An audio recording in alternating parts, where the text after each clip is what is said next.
It's not too late to do this tag, right?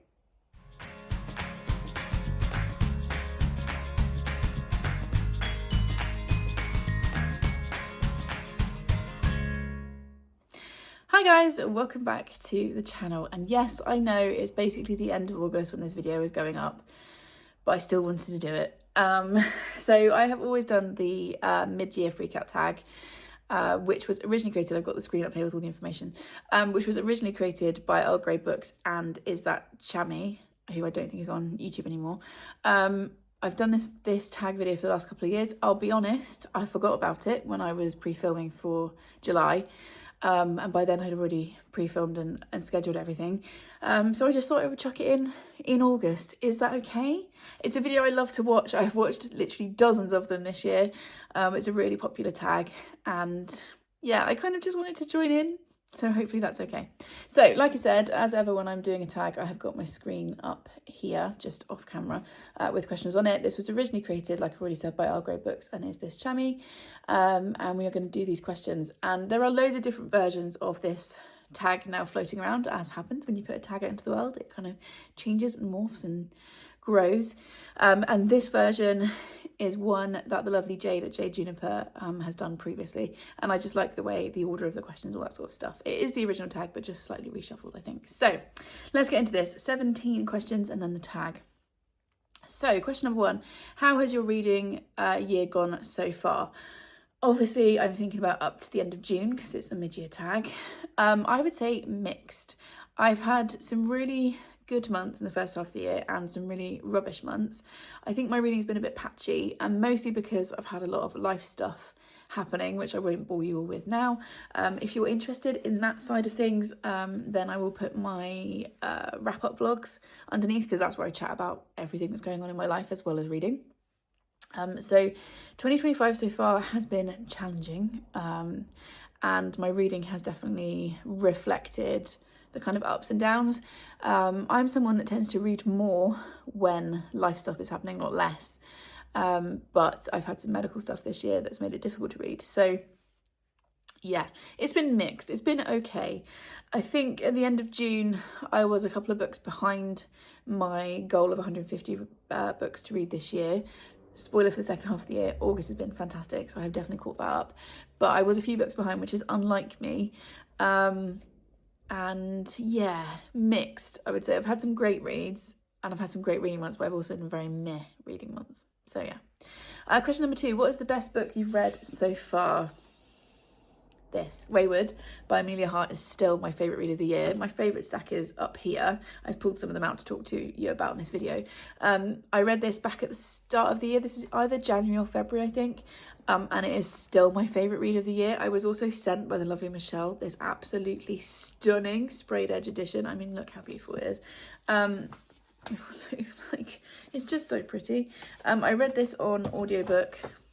I love it. I read this on audiobook, like I said, at the start of the year. Picked it up at random. I can't remember who I saw talking about it. It might have been Win at Literary Diversions. It might have been them. I'm not sure, but I'd seen somebody talking about it. And it's a story about a family, about 3 very spaced out generations of a family. So we're in 2019, 1942 and 1619. And we're following 3 women who are all linked to Wayward, this cottage. And I'd seen someone talking about it, raving about it, and I saw it on Everand as an audiobook, and I was like, let's try that, you know, it'd be good for a commute, it'll be an easy listen. And I was absolutely obsessed, like absolutely hooked into it. And it's definitely one that I'm going to reread next year. I'm going to reread physically and read this gorgeous edition. I mean, like, just look at those edges. And it is about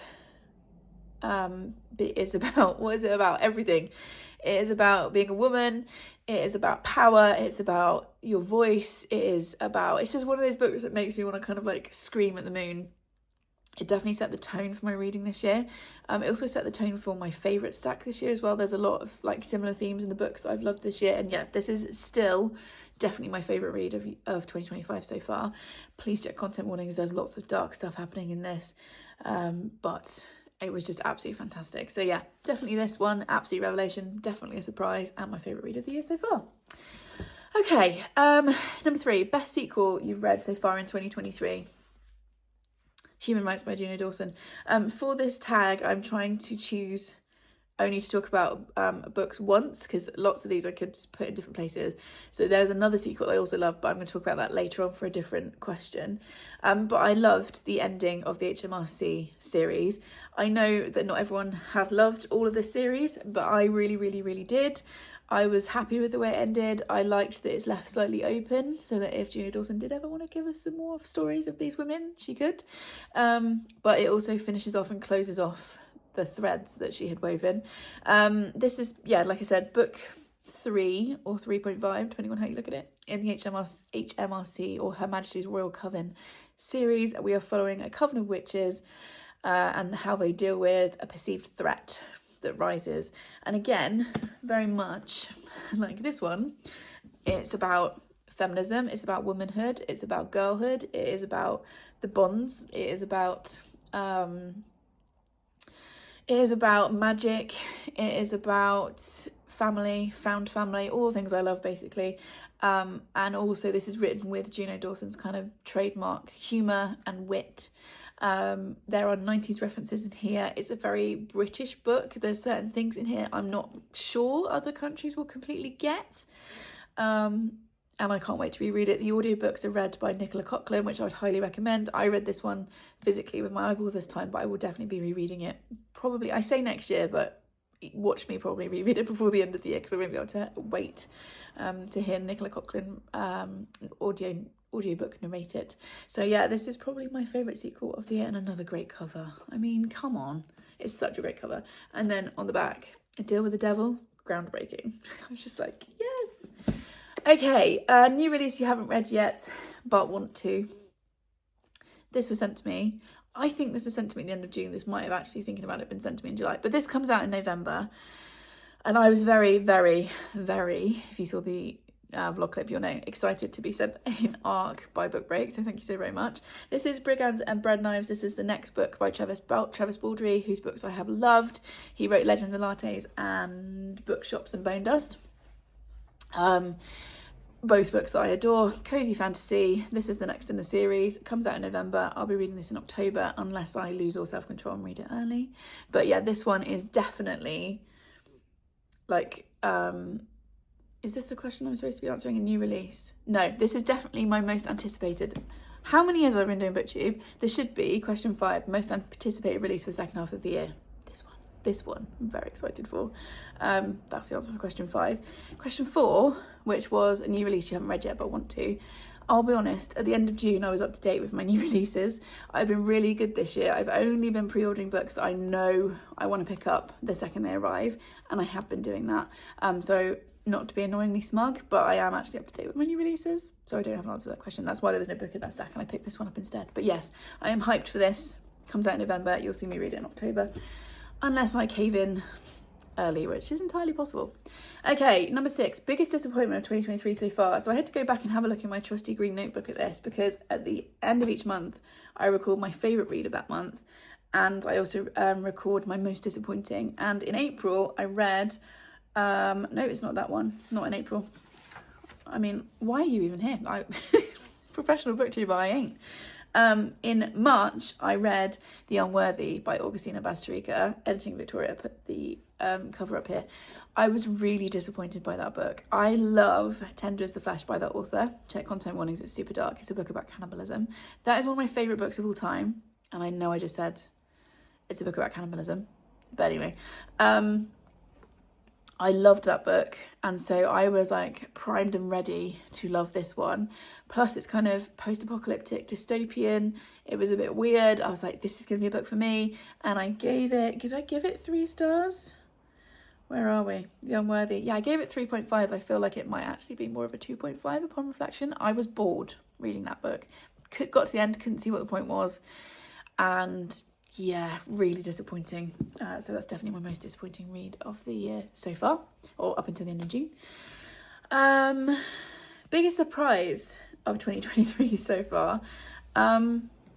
Yeah, cowboy romances in general. I haven't got a specific book for this, but the biggest surprise of the year so far is that I am firmly in my cowboy romance era.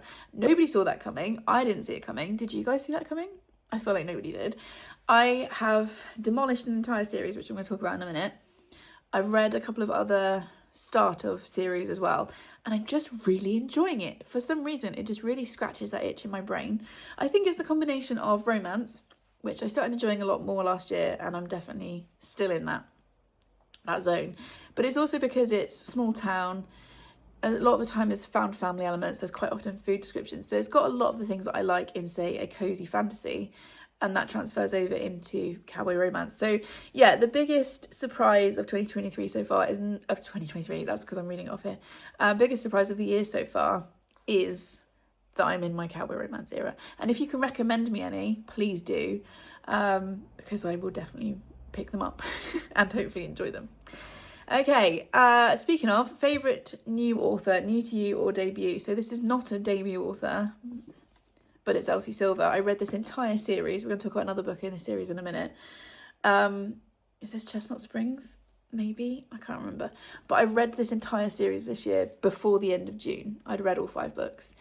Thoroughly enjoyed them. I love the way Elsie Silver writes romance. I love the way she writes the spicy scenes. I love that we get dual perspectives from both partners.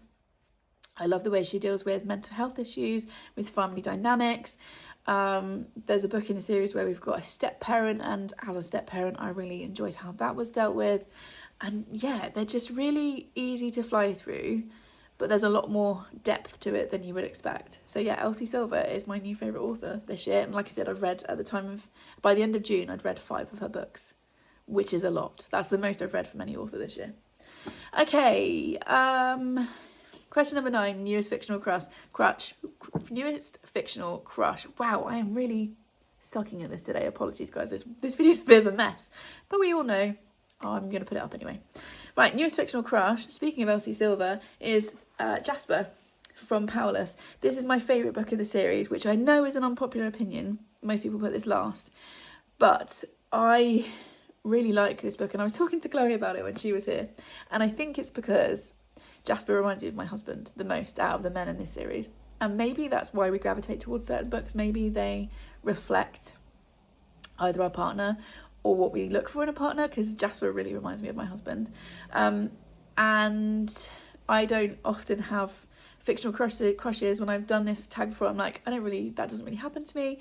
But he's definitely my favourite male character so far this year, and I would go a long way to protect him. So yeah, Powerless is my favourite of that series, and Jasper is my fictional crush for the first half of this year. Moving on, number 10, book that made you cry. This emotionally damaged me. Sunrise on the Reaping by Suzanne Collins. This is the prequel to the Hunger Games trilogy. It is Haymitch's book. It was phenomenal. I could have put this in as my favourite sequel we talked about earlier, but I'm trying only to use a book once in this tag. And this emotionally damaged me because we start off with Haymitch as a young man, idealistic and happy, and knows that bad things happen in the world. And by the end of the book, we see how he has become the grumpy alcoholic that we get in the original trilogy. And watching him torn apart by the society he lives in absolutely wrecked me. So yes, this is phenomenal writing. One of my favourite books of the year. Lives in my favourite stack. No, favourite stack is up here. But yeah, it did emotionally wreck me, this book. So there's that. Question number 11. Book you saw on TikTok and regret reading. I don't do TikTok. I don't have a TikTok account. I've never been on TikTok. It's just not my thing. I don't need another app that is going to suck my life away and make me waste time. Yeah, I don't do TikTok, so I don't have an answer for that question. Number 12, most beautiful book you bought this year. I didn't actually buy this one because it was very kindly gifted by Tor, but the most beautiful cover, I think, of the first half of the year is The Enchanted Greenhouse by Sarah Beth Durst. I mean, come on, look at, if I get my face out of the way, it'll focus better. Look at it. You've got the greenhouse, you've got the cat with wings, you've got all the snowy landscape. It's just absolutely gorgeous. It also wraps all the way round. I love when covers do that, and I just think this is absolutely stunning. I thoroughly enjoyed this book. I did a whole reading vlog for it, so I'll link that underneath if you're interested. But if you're looking for cozy fantasy, Sarah Beth Durst is definitely an author to look at, and this cover I think is beautiful.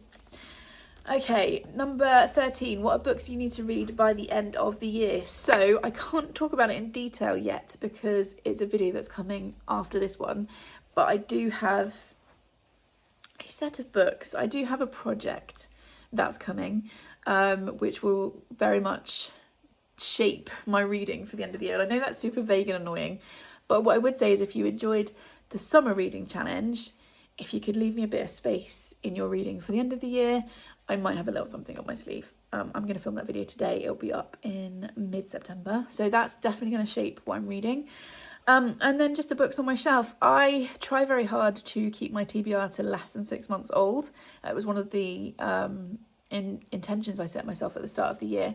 I haven't managed that entirely, the 6 month thing, but it is under a year old, which I think is a success, so I will take that as a win. So yeah, just continuing to work on my physical TBR, reading down books that are older on that TBR, and hopefully just enjoying what I read in the second half of the year. Number 14, favourite video you made so far in 2023. I'm just going to have a quick scroll through because I can never remember which videos I've done when. I think my favourite one was the series of videos that I did when I was in the Cotswolds, which I'll link underneath. So I did Explore Cirencester with me, How Much Can I Read in 24 Actual Hours, and a cozy read with me. And that was really fun because I booked myself this really cute Airbnb in the Cotswolds and took myself away for a few days of reading and eating and sleeping by myself. So I definitely enjoyed making those videos. I'm really proud of those.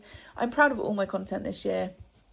Despite the mess that is this video, I feel like I've really hit my stride, and you guys seem to be enjoying the video as well. Also, one that was really fun was swapping snacks with my Dutch friends, so Milena and I from Milena's books, Milena Reads Books, Milena's channel,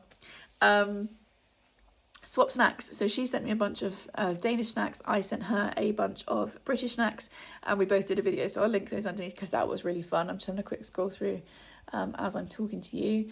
And also, I always enjoy videos where I take you book shopping. So I did one where we went to Bath, and I also did a separate one where we went to a smaller local town and finished off my TBR for the Summer Reading Challenge. So I would say those videos are ones that I am most proud of so far this year. Number 15, a video you thought would flop but did well. This is a bit of a weird question, and I'd be interested to know why it's in there, because I'm not sure why anyone would post a video you think was going to flop. I also think it's a bit difficult to judge if a video is done well. Like, what's the metric for that? Is it views? Because those are quite difficult to come by on YouTube. Is it comments that you get and interactions? Like, I'm not quite sure how we're working out if a video flops or not. That's not really a thought process that I have. I put content out and then I enjoy the interactions that I get with you guys. I enjoy the comments and the likes and obviously the views. But I don't think I've ever thought, oh, a video flopped. Videos that I am also always surprised get so many views are read with me videos, and I've done a couple of those this year. They always surprise me. So I did one, like I said, when I was in the cottage, which was a cozy one in front of the fire, but I also did one in the hammock. Did I do that this year? And that always surprises me, the amount of views that they get, because did I do one this year? Yeah, no, I did. Because they're quite specific, they're quite niche. So maybe that one. But yeah, I would never post a video that I thought was going to flop. Plus, I don't really think about it in those terms. I just chat to my camera, to my phone, put them online, and then enjoy the interactions that come. Does that make sense? My brain is all over the place today, so I apologise. Okay, 16, any upcoming videos you're excited to make? I am always excited for end of year content. I'm excited to film the video I'm about to film to tell you about a project at the end of the year. I am excited to film some cozy vlogs towards the end of the year. I've got a few ideas. I am also filming next week. As I film this, I'm going to film my birthday vlog, which is always exciting. So yeah, there's always fun stuff coming, and I've got a few things in the pipeline that I hope you guys will also enjoy. And then number 17, any channel goals before the end of the year? No, I don't set channel goals. My goal is to still be making videos at the end of the year and for you guys to still be enjoying them. That is genuinely all I want. My channel growth is steady but slow. The channel is going to be 7 in November, which is wild. And I do have some plans for a little bit of a refresh. Not a rebrand necessarily. I will always be what Victoria Red or plan to be. But I'm going to overhaul a few things. So those plans are currently in motion, but you will hear all about that in November. So no, I don't really, this is probably a really boring answer, but I don't have specific channel goals. I just will make content for as long as I'm enjoying it and you guys are enjoying it, because surely that's the point. So yeah, that's the answer really. And I'm not going to tag anyone because it is nearly the end of August when you see this video, and I feel like everyone who wants to do it has done it. If you are someone who hasn't done it yet and wants to do it, you can say I tagged you, that's absolutely fine. But yeah, that is the mid-year, very late mid-year Freakout tag, and I hope you enjoyed it. It's been very waffly and I've got some of the answers wrong, but hopefully you enjoyed it anyway. If you made it to this point in the video, leave me a bread emoji for this book, because I'm really anticipating this book. I'm so excited to read it. I'm so grateful to have an arc. And I'm hoping it's going to boost my end of year reading. So if you got to the end of the video, leave me a little bread emoji just so I know that you got to the end. Please subscribe if you'd like more of this complete and total chaos, and I will see you in the next one. Thanks everyone. Bye.